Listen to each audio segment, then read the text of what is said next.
મારે એક મકાન થઈ જાય સાહેબ, એટલે આમ જો ભગવાન યાદ કરું તો મને મકાન બનાવી દેતો.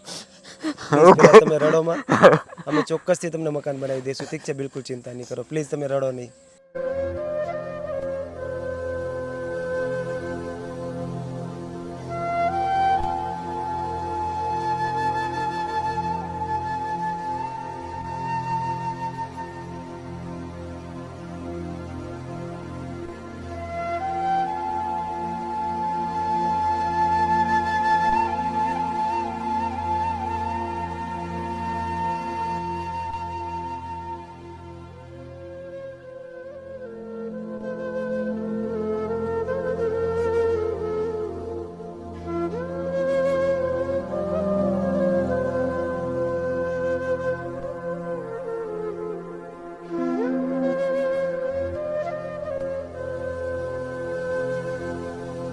જય હિન્દ દોસ્તો, સૌને મારા જય શ્રી કૃષ્ણ. હું છું નિલેશ હળિયા અને આજથી થોડા દિવસો પહેલાં જ આપણે આ પરિવારની મુલાકાત કરી હતી અને તમને દરેક લોકોને બતાવવાની કોશિશ કરી હતી કે આ પરિવાર કઈ હાલત સાથે, કેટલી બધી પીડાઓ સાથે, કેટલી બધી તકલીફો સાથે પોતે આખું ઘર જીવી રહ્યો છે. અને દોસ્તો, તમે દરેક લોકોએ આગળના વિડીયોમાં જોયું હશે કે આ પરિવાર કેવા ઘરની અંદર રહી રહ્યો છે. અને અત્યારે આ પરિવાર સાસણગીરની નજીક જ રહી રહ્યો છે, એટલે જનાવરનો, સિંહ છે, દીપડા છે, બધા જનાવરનો બહુ બધો ત્રાસ હોતો હોય છે. એના લીધે આ પરિવાર બહુ બધી તકલીફો સાથે જીવી રહ્યો છે.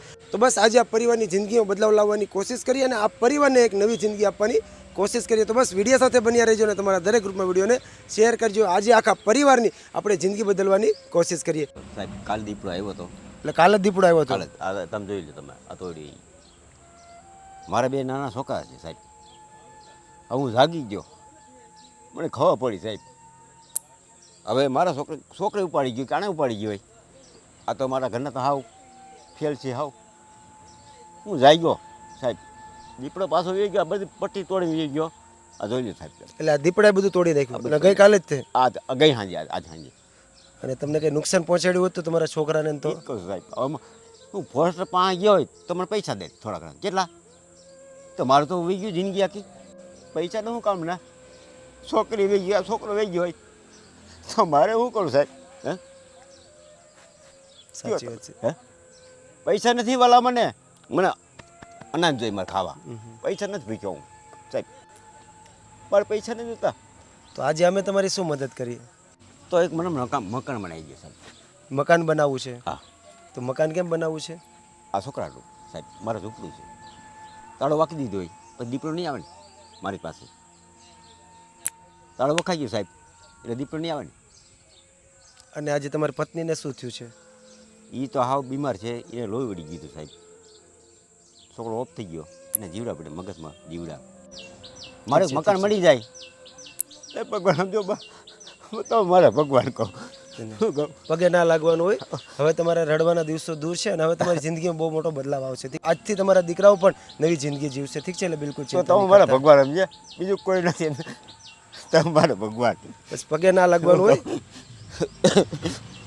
બસ મારે મકાન જોઈ, ઓળી જોઈ મારે, બસ બીજું કાંઈ નથી જોતું સાહેબ.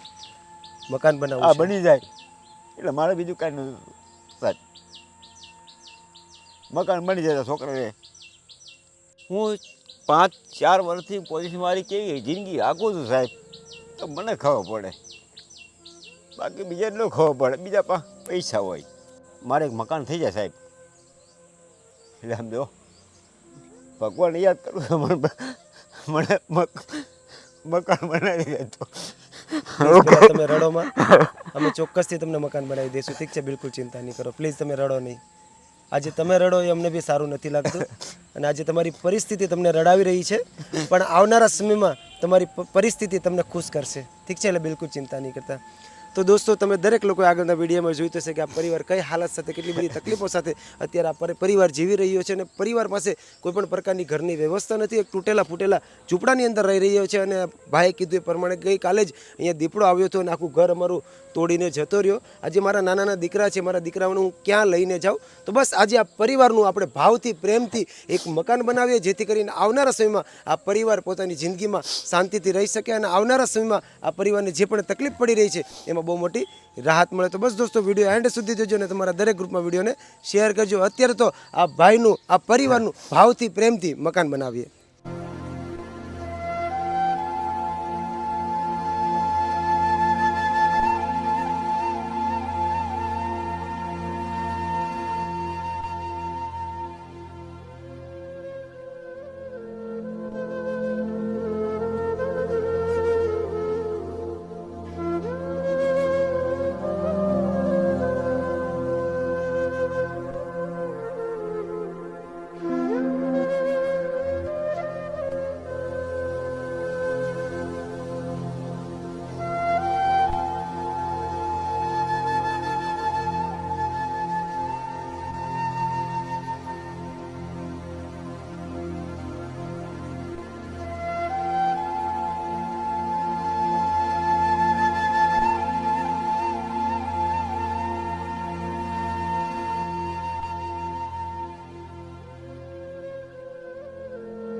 દોસ્તો ફાઇનલી મકાનની શરૂઆત થઈ ચૂકી છે. આજે આ મકાન બનાવવામાં ઘણી બધી મહેનત લાગશે, પણ આજે આ મહેનતથી આપણે કોઈની જિંદગીમાં બદલાવ લાવી શકીશું.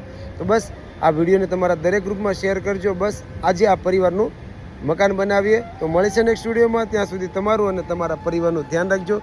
જય માતાજી, જય શ્રી કૃષ્ણ. અને પ્લીઝ દોસ્તો વિડીયોને તમારા દરેક ગ્રુપમાં વિડીયોને શેર કરજો.